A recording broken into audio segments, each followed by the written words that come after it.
Please join with me now in the spirit of prayer and reflection, followed by some shared silence together. Let's all just take a nice deep breath. Relax your body and mind as we turn inward. And we turn inward this morning using our bodies as well as our minds. So I invite you toward mindful movement in or out of your seat during this time of meditation. Start off by getting grounded and connecting your feet to the floor. And you can stand if you want, or sit in a tall and strong, yet also comfortable and relaxing position. Keeping your feet hip-width apart. Take a moment to drop your shoulders and take another few deep breaths. Notice how your feet feel on the ground. Feel the weight going down through your feet to the floor. And try moving your weight around to see how it feels, leaning forward and backward, shifting from side to side, putting weight in your heels, putting weight on your toes. Then find the center, the place where you feel balanced and grounded. And begin, either in body or in spirit, taking a slow and mindful walk, not touching your neighbor unless you need to, keeping your eyes softly gazing on the floor in front of you. You can walk a short path in any direction and return to where you start, or you can continue to walk in one direction, or simply move your body in place in your chair. Notice, how do you feel while you're doing this? What are the sensations like in your body, in your feet, in your shoulders, in your neck?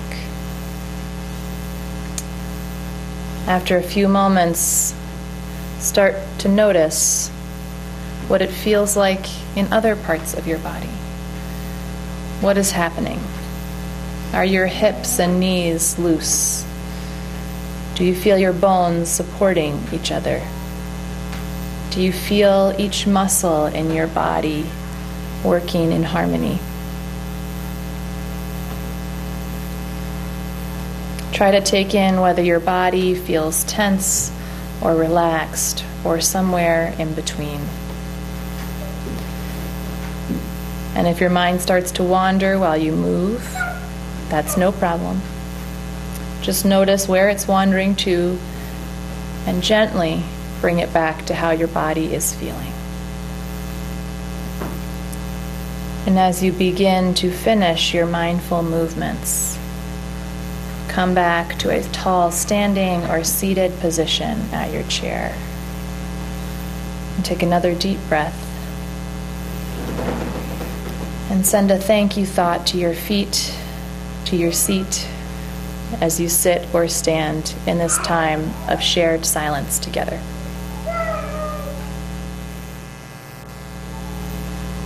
May the silence that we have shared together continue to heal us and hold us all. May it be so.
Before I get started, I just want to remind, especially the younger ones among us, although this applies to everyone, this is the part of the service that can get a little bit boring sometimes, so there's childcare downstairs if you want it. But we love having you up here, too. Have any of you read Zen and the Art of Motorcycle Maintenance? Yeah. It's full of those just little gems of wisdom, and it also, every time I think of it, I want to go on a motorcycle journey around the world. Someday. But in one anecdote, he describes the monkey traps. It was the first time I'd heard of the monkey traps. The monkey traps are in South India. When a monkey trapper wants to catch monkeys, he will hollow out one end of a coconut and put a ball of rice inside, and then chain the coconut to a stake. A monkey smells the rice and reaches into the coconut to grab it, but the hole has been deliberately made just big enough for the monkey's hand to enter, but not for a closed fist to escape. Because the monkey's not willing to let go of the rice, he's trapped. And I think sometimes we humans fall for that same trap. Refusing to let go of something can keep us trapped. And so the question today is, what is your rice? What's my rice? What is it that keeps us trapped by our refusing to let it go? Sometimes it's a thing, sometimes a place, sometimes a relationship. Sometimes it's less tangible, an idea, safety or control. In its essence, letting go of the rice is what our cobbler this morning taught the Shah. Don't cling to the life you live. Let go of the rice, and you can find a way to meet your needs. But of course, this risk, this letting go, means different things to different people. Some of us have never had to wonder if we're going to be able to put food on the table today. In fact, most of us in this 21st century America are safer than any people have ever been in the history of the world. I don't mean to belittle or minimize our challenges and struggles, but simply to acknowledge that when we talk about risk, it means different things in different people's lives. But whatever your risk looks like, here's the bad news. Most of the time, it's not just as easy as letting go of the rice. Unfortunately, most of the time, we have to let go of the rice grain by painstaking grain. So one of my principles for change, for how change and transformation happens, is incrementality. Whenever I write about it, spell checker tells me that it's not a word. And I just like to think that makes me cutting edge. But incrementality. So the idea is simple. We get ourselves into trouble in little tiny steps. And so we have to get ourselves out of trouble in little tiny steps.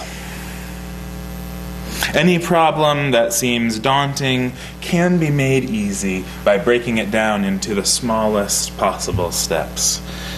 It might all seem obvious, but I think our culture tells us a very different story about how change happens. Has anybody seen the TV makeover shows?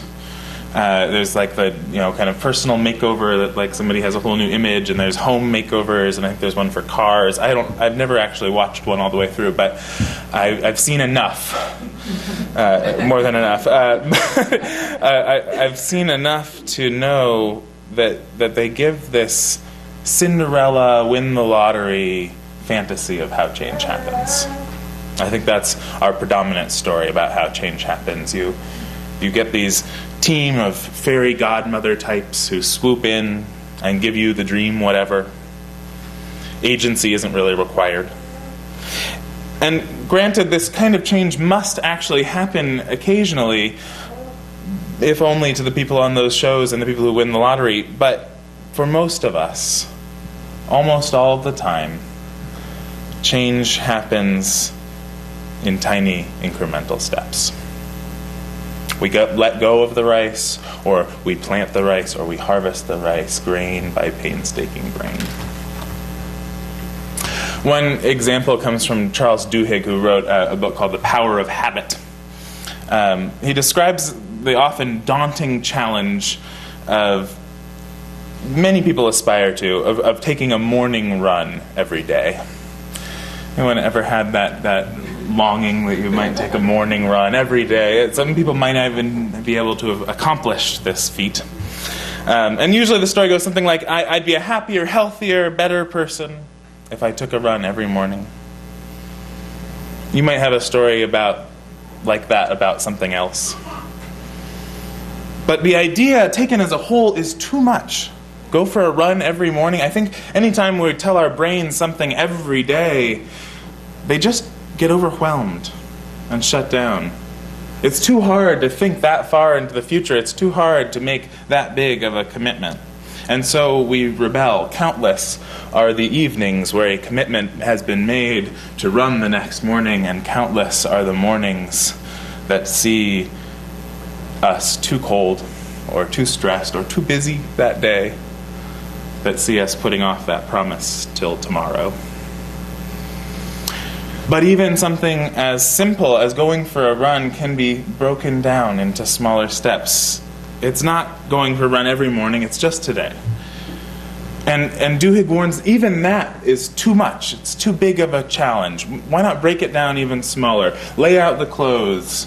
You might have heard that strategy. Duhigg says, and he did a study about this, even smaller than that, put on your clothes and tell yourself, all I have to do is put on the running clothes, and then I'll take them off and get dressed for work.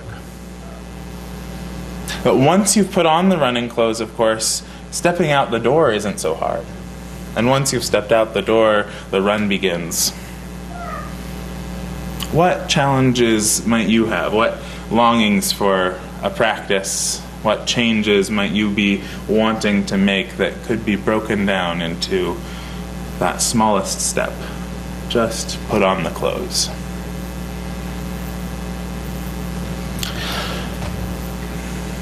But sometimes, not all too often, but sometimes for all of us, there are moments where there's not a clear next step to take, where the incremental movement forward is nowhere to be found, and sometimes that tiny incremental step finds our foot flailing in the dark with nothing to stand on.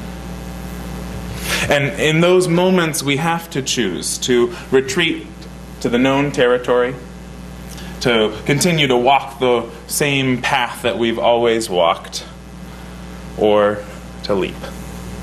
I really think it's basically those two choices at that point. To leap into the unknown, to lose our footing and plunge into the mysterious chasm with no certainty where it may lead.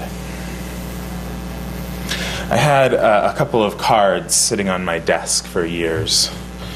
They were given to me during a time of great change in my life, and the first said, "Sometimes the only available means of transportation is a leap of faith."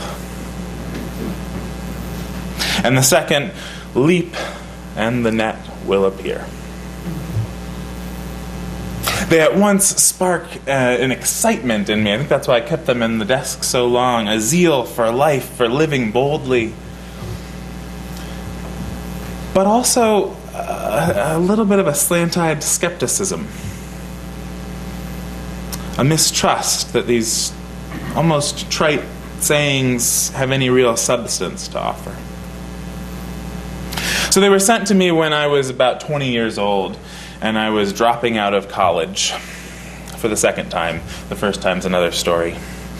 It was one of those unexpected life choices for a bright middle-class boy who had always liked school and done well at it. It was not the next logical, incremental step towards a life of success and achievement. This life of success and achievement that had always seemed to be the goal. Sure, there were some incremental steps towards dropping out. The main one being that I moved into the college co-op. I was at Vassar College, and the college co-op was, we joked, the halfway house for those of us who were on the edge of leaving. Many of my housemates there did end up leaving as well. And after many tears shed each time I'd return to Vassar's walled and gated enclave, so far removed from the world, I knew it was a place that I no longer belonged. In that moment, I needed to be living in the world, not just studying it. So I discovered what I'm sure many of you have discovered, probably time and time again. The journey of life, the spiritual journey, is not a linear path, climbing upwards. We journey in waves and spirals, in roundabouts and loop-de-loops. Any summit reached is not a destination, but simply a vantage point to see where we've been and some of the possibilities of where we might go. So I leapt, without knowing what was next, but with a heart wide open and hungry for experience. And for me, the net did appear. I found a remarkable household to live in back in Oakland, California, with fellow seekers on the spiritual path, who introduced me to a whole world of teachings and practices to continue developing my spiritual growth. I continued to working toward a college degree, but instead of the insular bubble that I had felt trapped in at Vassar, I was studying at a city school in San Francisco, the campus simply a couple of old buildings in the Mission District with classrooms whose thin walls let in the sounds and smells and feel of the pulsing city life all around us. I leapt, and the net appeared. But then there's that slant-eyed skepticism. Leap and the net will appear. Does anyone else have a trite radar? Do you have a radar for when things sound a little trite? It's like an alarm that goes off. Something sounds nice, but it might be hollow. Because the truth is, the net doesn't always appear. Sometimes people leap and fall, and fall and fall. But perhaps there is also a deeper truth. Another way to understand the net. Have any of you seen Selma yet? The movie Selma? Yeah. If not, I do highly recommend it to you. But that story of Selma, we're in that 50th anniversary year. I got an email from Kit Miller, who directs the Gandhi Institute in Rochester, the other day. And she wrote about how inspired she was, not at the movie, but at the lives of Martin Luther King and of Gandhi. She wrote about, too, how they knew they were going to be killed if they continued doing the work they were going to do. They knew it. They talked about it publicly. And yet, they continued anyway. I think it's hard to even imagine having that kind of choice to make. He chose to keep risking, Martin Luther King did, kept leaping. And indeed, he was killed, along with so many others in the civil rights movement. Early in the Selma story, Jimmy Lee Jackson is murdered. It's the black man who was murdered there. He risks and he leaps, and there is no net to catch him. Yet, another net does appear. A network of connections, of care, that inspires thousands from around the country to show up to pour into Selma, to leap to action for the cause of civil rights. Among those, and this is one good reason to see the movie, was the Unitarian Universalists James Reeb and Viola Luzzo, who were also murdered in the days to follow. They also leapt to help out with this cause, and the net didn't appear. Not a safety net, not a net of middle-class privilege to protect them, not a net of help that may or may not show up when we leap. But there was a net that caught Martin Luther King and Jimmy Lee Jackson and James Reeb and Viola Luzzo. Even in their tragic deaths, King named it an inescapable network of mutuality. We often call it the interdependent web of all existence, a vast weaving of connection that will catch us no matter what. Jackson's death, that called on the network to show up in Selma, magnified his voice from beyond the grave. Reeb and Luzzo's deaths, two of the first white martyrs in the civil rights movement, called again on that network, got the attention of a president and a nation that countless black deaths had yet to awaken.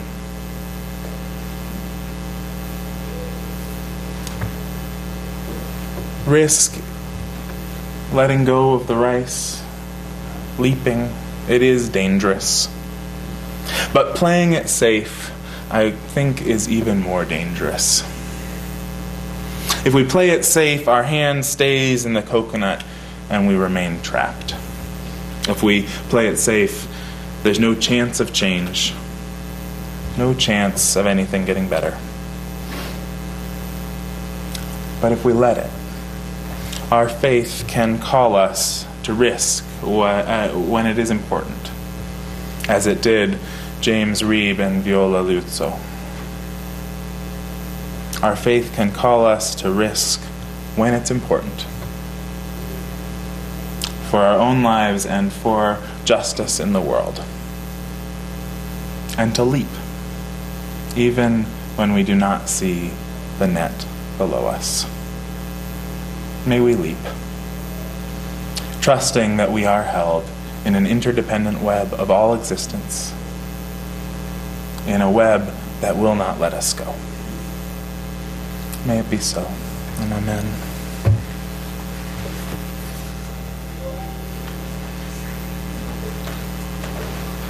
Let's rise once more in body or in spirit, and we'll sing together Blue Boat Home. It's 1064.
to shoulder, let us be connected.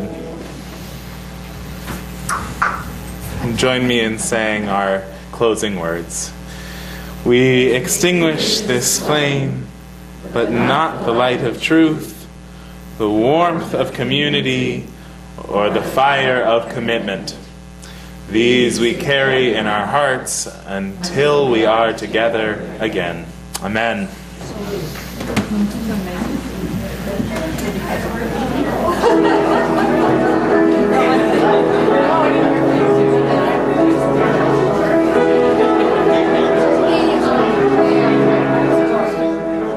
Join us for worship every Sunday at 10 a.m. at the Unitarian Universalist Church of Canandaigua, a welcoming congregation. We are located at 3024 Cooley Road, 4 miles west of South Main Street, Canandaigua, just north of the intersection with Routes 5 and 20. Look for the blue signs just before the turn. Your comments about this program or questions about the church are welcome at 585-396-1370 or at our website, www.canandaiguauu.org. Producer and editor, Daniel Brigham.